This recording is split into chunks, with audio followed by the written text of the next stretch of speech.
So behind this title, you did not see by now the intervals. The outline I'm going to take will be the following one. First, I will introduce all the keywords of the title.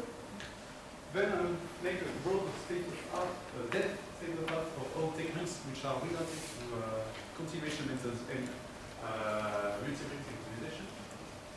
Then I will introduce our proposition about a certified continuation method which is based on interval analysis and parallel domains. And finally, we will conclude. Okay. So as introduction, what is multi-objective optimization? So as contrary of mono-objective optimization, we have a vector of objective. Here we have k objective. On this example, there is two variables, x1, x2, and two objectives, f1 and f2. By integrate x, we will depict the physical space, this physical set, and the image of this. When we want to optimize, we want to be able to compare two solutions. In multi-objective optimization, we don't make any preference on the objectives. So we have to use what we call dominance relations. With, for instance, the red solution is better than any solution in the green square because it is better for all the digits. On the other hand, it is worse than any solution in the purple square because it is worse than any other. And if we compare the red one with the blue one, we see that they are not comparable. So they present both an equivalent trait. What we seek is to find the set of all non-dominated solutions. That is, solutions that are not, for which there do not exist any solution that dominate them. So here what we see is the set of non-dominated solutions is disconnected in the variable space, but are connected in the objective space. So here is the general problem. We have a vector of objectives, we have a set of inequality constraints, we have a set of equality constraints. We will assume that we will have k objectives, p inequality constraints, q equality constraints, and that any functions may be non-linear. So now let's speak a little about continuation. What is continuation? A brief and forward definition would be the local approximation or local coverage of a manifold of solutions. So by local, we mean the use of local informations or local observations. By solutions, we mean solutions of a system of equations or solutions to an optimization problem. Okay. And in our field of nonlinear multi-objective optimization, we see that when the solutions are regular to two objectives, the solutions are represented by a manifold of dimension 1, that is curves. And in three objectives, they are represented by manifold dimension 2, that is surfaces. So we consider that the set of non-dominated solution is a manifold, and the set also its image in the objective space. So in multi-objective optimization, there are several methods used to solve such kind of problems. The first technique concerns scalarizing methods. The goal is to transform the multi-objective problem into a sequence of mono-objective problems. So we introduce some parameters that help to find what are the non-dominated solutions by solving each of the problems. So one easy to understand method is a weighted sum. You just minimize a weighted sum of the objectives. So we use a parameter lambda that allows to find, for instance, the minimum f2, and find some trade-offs of two objectives, and so on. The problem with the weighted sum is that we cannot find solutions which are on the concave part of the objective space. The epsilon constraint is a bit different. You optimize the second objectives, the others are treated as constraints. If you don't make any, here we minimize f2, and we don't make any assumption on the epsilon, we take it as high as we want. So we found the minimum of f2, then we put the epsilon to the value of f1 at this point. and we move the epsilon and solve the problem again, and so on and so on. Other techniques exist. For instance, the normal boundary intersections, which is based upon the idea of the utopia plane, which links all the minimum of the different objectives. And we discretize this set of this line and introduce some other problems that helps to find solutions. And finally, the normal constraint, which is quite related to the normal boundary intersection, is the same discretization, but you choose different problems based here on inequalities and set of equalities. So of course there is a lot of methods in this field, but the idea is to transform the multi-objective problem into a parametric optimization problem. So we talk about a little about parametric optimization, since we see that we can transform a multi-objective problem into a parametric optimization problem. So the general parametric optimization problem is the following one. We have n variables and n parameters. The parameters are explicit. So in this field, continuation is natural. We think that, we hope that from a minimum, if we modify a little parameters, the next minimum is close. So continuation is very natural in this field, and in most of the techniques, it appears that they use the first order optimality conditions to compute new solutions. So the first order conditions can be represented as a set of equations. The variables are to be feasible. Okay. We have n variables, n parameters, one weights lambda, p weights r, and q weights x. So we have a system of n plus 1 plus p plus q variables with n plus p plus q plus 1 equations. In fact, this system induces an n-dimensional manifold of solutions. So in those fields, there are several work in the early 90s, algorithms and singularity detections in this kind of systems. The two first works are limited with a single parameter optimization problem, but the multiple applications exist. And what is interesting is there was an attempt to use parametric optimization for multi-objective optimization using the same technique. And what we see is that if we pose the problem as a weighted sum of the objective, its first order optimality conditions are the same as the first order optimality conditions of the multi-objective problem. So that's why it's interesting to use continuation methods on this kind of this system to solve multi-objective optimization problems. What are continuation methods? To be brief, I would say that it's just a method that solves an under-constrained system of equations. You start with the process that starts from one solution and locally down other solution along the way. Short example is the method of prediction predictor corrector. You start at one solution, construct the tangent at the curve of solution at this point.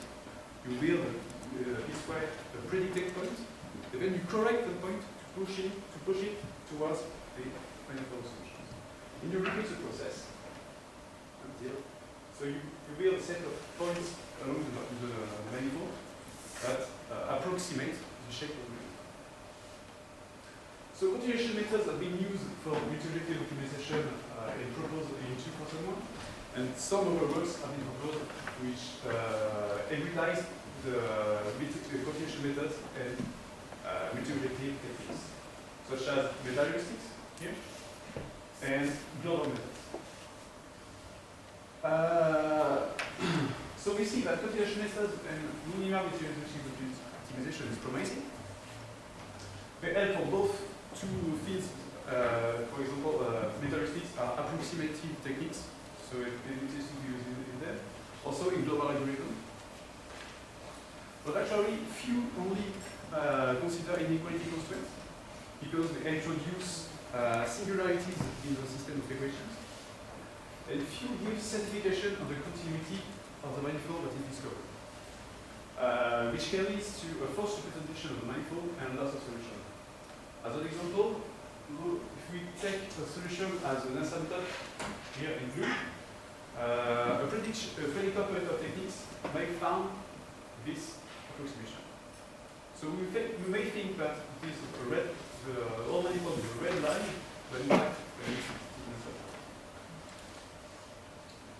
But the certification of the continuity can be made with several techniques. For instance, determining the maximum step of continuation using some mathematical theorems like voltage theorems, but also using interval analysis and parametric interval Newton techniques. And the goal, what we want to do is to determine certified continuation methods to apply on nonlinear optimization. But here we are restricted to the theoretic case. I will explain in conclusion why. So now let's speak about interval analysis a little bit. We have introduced parallel-based certified continuations. What are parallelotops? Parallelotops are oriented boxes that are used to be able to cover a manifold of solutions. The idea behind orienting the boxes is to make it to smooth the shape of the manifold and to ease the proof with parametric interval Newton. So everything is based on interval analysis. And we introduced recently a parallelotop-based continuation that is a kind of predictor-corrector techniques which use interval Newton as corrector. So here, we just construct an initial parallelotop and apply a parametric interval Newton with an epsilon definition until we reach the proof that the parallelotop contains unique curve for solutions. Then we managed to find small solutions at the edge of the parallelotopes, which enables to link two consecutive parallelotopes. However, it may happen that in this case, there is singularity. You see that there is the curve solutions is crossed here. And we are not able to prove the parallelotopes which contain singularities.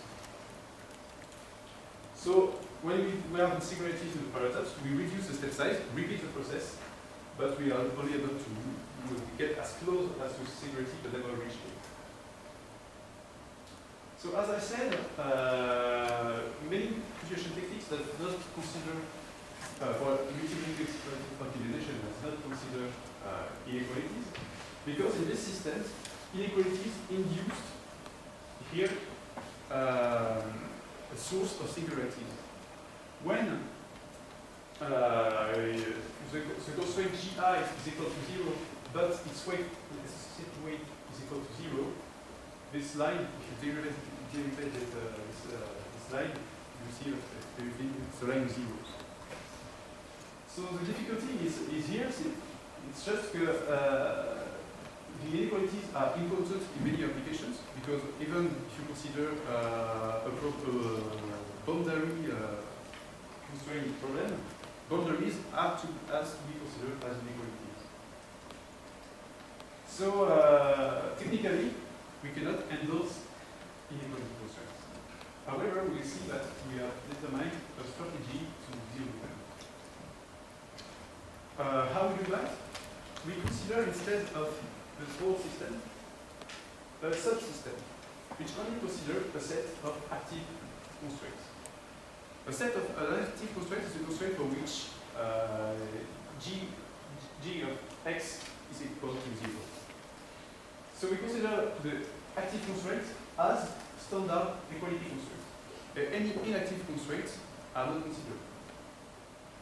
So the difficulty is, okay, you solve this problem, but what happens if you violate inactive inequality constraint, for instance?